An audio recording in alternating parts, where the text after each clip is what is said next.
Welcome to Echoes of Wisdom, where ancient knowledge meets modern science. I'm your host, and today we're exploring humanity's quest to understand disease, a journey spanning thousands of years, from the ancient theory of four bodily humors to our modern understanding of the immune system's incredible complexity. How did our ancestors explain illness, and how does this compare to our current understanding of disease? This fascinating evolution reflects not just scientific advancement, but changes in how we perceive the human body itself. Before we begin, please note that the information presented in this video is educational in nature and not intended as medical advice. If you have health concerns or questions about your immune system, please consult a qualified healthcare professional. Disclaimer: this content is for educational purposes only and does not constitute medical advice. Always consult with qualified healthcare professionals for any health-related concerns. Section 1. The Four Humours Theory. Our journey begins in ancient Greece, where the physician Hippocrates, often called the father of Western medicine, helped develop the theory of the Four Humours in the 5th century BCE. This theory proposed that the human body contained four vital fluids: blood, phlegm, yellow bile, and black bile. According to this theory, health required perfect balance among these four humors. Blood was associated with the heart and a sanguine or optimistic temperament. Phlegm was linked to the brain and a calm personality. Yellow bile, connected to the liver, created a choleric or irritable disposition. And black bile, associated with the spleen, led to a melancholic or depressive nature. Disease was believed to result from imbalance among these humors. Treatment focused on restoring balance through contrasting remedies: cooling treatments for excess heat, drying remedies for excessive moisture. This often involved dietary changes, herbal remedies, and famously, bloodletting to reduce excess blood. The four humors were also connected to the four elements: earth, air, fire, and water, and to the seasons, creating a comprehensive system linking human health to the natural world. This elegant system explained not just physical disease, but personality differences and emotional states as well. For nearly 2,000 years, the humoral theory dominated Western medicine, spreading to Islamic and European medical traditions. The theory was refined by Galen in the 2nd century CE and later by Persian physicians like Avicenna. It remained the foundation of medical practice well into the 19th century. An extraordinarily long-lived medical paradigm. Section 2. Early Challenges and Transitions. The first serious challenges to humoral theory emerged during the Renaissance. In the 16th century, physician Paracelsus rejected the four humors, proposing instead that diseases had external causes and could be treated with specific chemical remedies, an early step toward modern pharmacology. A revolutionary moment came in the 17th century when Anton van Leeuwenhoek created powerful microscopes that revealed a previously invisible world. For the first time, humans could see microorganisms, what Leeuwenhoek called animalcules. Though he didn't connect them to disease, his discovery laid the groundwork for germ theory. Despite these advances, humoral practices like bloodletting persisted. Meanwhile, new approaches emerged, such as Edward Jenner's smallpox vaccination in 1796. Though Jenner didn't understand the immune mechanism involved, his work demonstrated that exposure to a mild disease could prevent a deadly one, a profound insight that saved countless lives. By the early 19th century, cell theory began to develop, establishing that all living organisms are composed of cells. This fundamental paradigm shift would eventually replace the humoral understanding of the body with a cellular one, though this transition would take decades. Subscription reminder, first instance. Are you enjoying this journey through medical history? Then please take a moment to subscribe to our channel, hit the bell icon for notifications, and give this video a thumbs up. Sharing with friends who love learning would help our channel's immunity against obscurity. Now let's continue our exploration. Section 3. Germ Theory and the Birth of Immunology. The definitive challenge to humoral theory came in the 19th century with germ theory, the revolutionary idea that many diseases are caused by microorganisms. Louis Pasteur's experiments in the 1860s disproved spontaneous generation, showing that microbes come from other microbes, not from non-living matter. Robert Koch soon established rigorous methods for proving that specific germs cause specific diseases. His famous Koch's postulates formed the foundation of medical microbiology and earned him the Nobel Prize. Disease was no longer an imbalance of humors, but an invasion by identifiable pathogens. As scientists uncovered disease-causing agents, they began to explore how the body defends itself. In 1882, Russian zoologist Ilya Mechnikov observed specialized cells engulfing bacteria, a process he called phagocytosis. This was the first discovery of an immune cell with a specific defensive function, marking the birth of immunology. Soon after, Emil von Behring discovered antitoxins, molecules that neutralize bacterial toxins, while Paul Ehrlich proposed his side chain theory, suggesting that cells have receptor molecules that interact with toxins. These early concepts remarkably anticipated our modern understanding of antibodies and cellular receptors. Between 1880 and 1920, our understanding of the immune system exploded.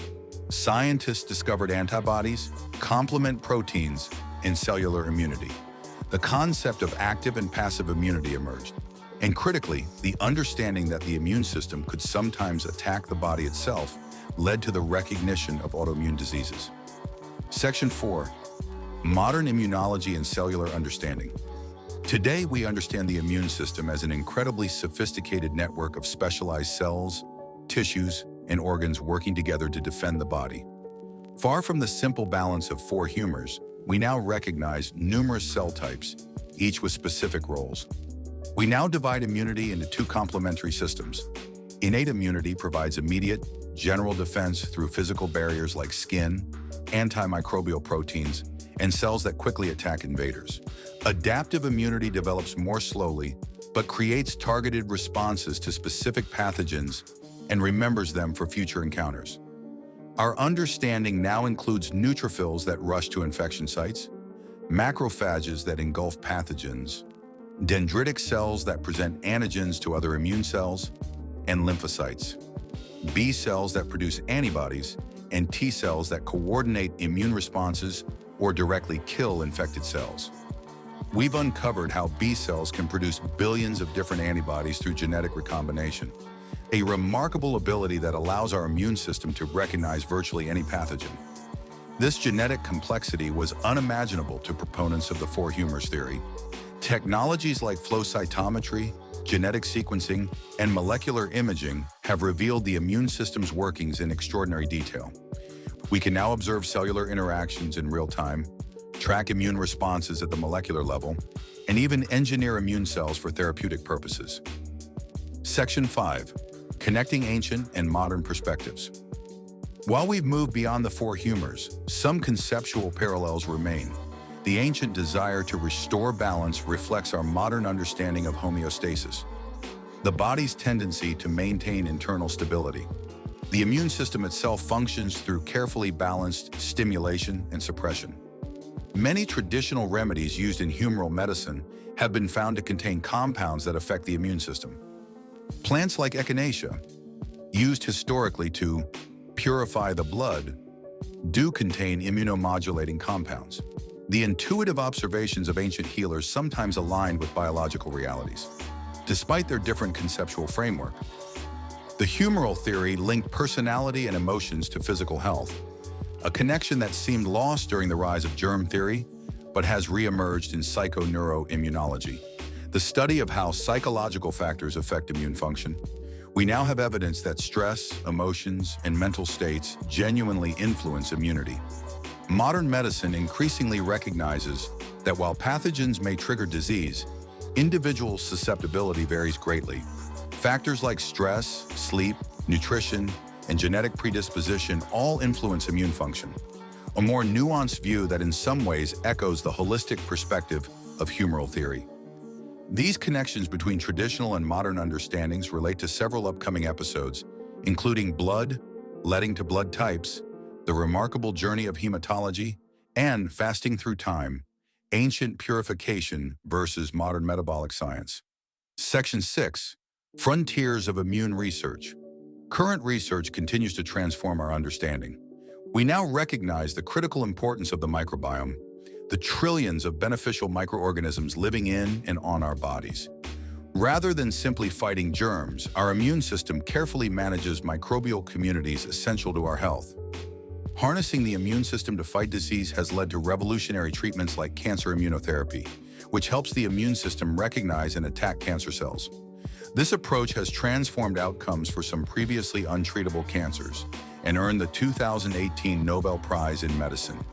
Technologies like CRISPR gene editing now allow precise modification of immune cells, opening possibilities for treating genetic immune disorders, enhancing immunity against specific threats, and developing new therapeutic approaches for autoimmune conditions. Our advanced understanding proved crucial during recent global health challenges, enabling rapid vaccine development through technologies like mRNA vaccines. These innovations build on centuries of immunological knowledge, but represent quantum leaps beyond anything imaginable in previous eras. If this journey through the evolution of disease understanding has been enlightening, please support our channel by subscribing, hitting the bell icon for notifications, and sharing with friends who appreciate the dialogue between ancient wisdom and modern science. Your engagement helps us continue creating these educational journeys. Conclusion. From the Four Humours to our detailed understanding of immune cells, our conceptualization of disease has undergone a remarkable transformation. What began as an attempt to explain illness through observable bodily fluids has evolved into a sophisticated cellular and molecular understanding. Yet despite the vast differences between ancient and modern frameworks, we can appreciate the continuity of human curiosity. Each era built upon previous knowledge, challenged existing paradigms, and sought better understanding, a process that continues today. As our understanding continues to evolve, we might wonder, how will future generations view our current models? What paradigm shifts might transform medicine in coming centuries? The history of disease understanding reminds us that scientific knowledge is ever evolving, with each breakthrough revealing new mysteries to explore. As a reminder, the information presented in this video is educational in nature and not intended as medical advice. If you have health concerns related to immune function or disease, please consult with a qualified healthcare professional. This content is for educational purposes only and does not constitute medical advice. Always consult with qualified healthcare professionals for any health-related concerns. Thank you for watching Echoes of Wisdom. Until next time, keep exploring the fascinating connections between ancient knowledge and modern understanding.